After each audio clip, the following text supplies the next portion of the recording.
Sinasamantala raw ng mga sindikato ng bentahan ng kidney o bato ang kahirapan ng mga Pilipino, sabi ni NBI Director Jaime Santiago. Ayon nga sa National Kidney and Transplant Institute, hindi ito para sa lahat, lalo't magastos ang pagpapatransplant. May unang balita, si Maki Pulido. Para tumagal ang buhay ng 23 anyos na anak ni Joy, kailangan na ng kidney transplant. Stage 5 na siya. Tapos di na po siya naihi, di na napunction yung kidney niya. Matagal na po siyang hindi naihi. Noong nakaraang taon, nagtanong na si Joy sa National Kidney and Transplant Institute o NKTI kung paano makakapag-kidney transplant ang anak. Pero bago masimulan ang proseso, kailangan niya ng 600,000 pesos na show money. Kulang nga raw ang kita niya kahit sa pambili ng pagkain, kaya hanggang ngayon, nagdadialysis lang muna ang anak. Ang hanap buhay ko po sa gabi, kapag wala pong tao sa bar, wala rin naman po akong kita. Minsan kulang po sa pagkain.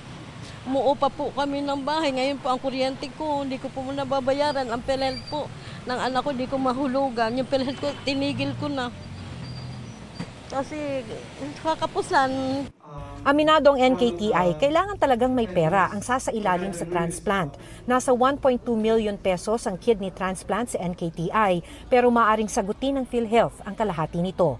Aabot sa 30,000 pesos kada buwan ang iinuming mga gamot. Inaapela pa raw ng NKTI na tumulong din ang PhilHealth maging sa anti-rejection medicine. Kidney transplant's not for everybody because you have to have medicines na you have to maintain those medicines habang buhay para hindi mo i-reject yung kidney. Para bang show money, nasa bank account nila yon, assurance lang na sana masubsidize nila yung gamot nila for at least naman for the first 6 months post-transplant. Sakali mang may perang pambayad ang nangangailangan ng kidney transplant, walang pila kung may donor ka. Kung walang living donor, maaring tumagal ang paghihintay. Isa sa mga pasyente nila, 6 na taon nang naghihintay magkaroon ng kidney donor. May 100 ang nasa waiting list ng Human Organ Preservation Effort o HOPE, kaya sana raw mas marami ang magpalista bilang organ donor. Isang solusyon din daw ito para maiwasan ang bentahan ng kidney. If you carry po the organ donor card, i-sign po nyo yon. Nasa likod rin yun ng driver's license po ninyo.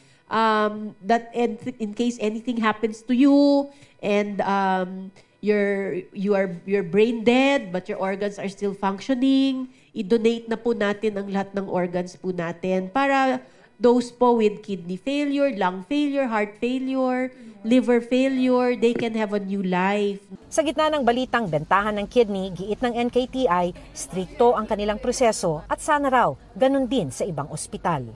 Kung non-related donors, kailangan po may emotional or social relationship yung donor and recipient. Nag-undergo po sila ng psychiatric evaluation. Meron po tayong Hospital Transplant Ethics Committee. We also have our head of our social worker as part of that committee. And then po, nag-i-interview sila dun sa kung saan nakatira yung donor. They will talk to the barangay captain. Ito ang unang balita, Maki Pulido para sa GMA Integrated News.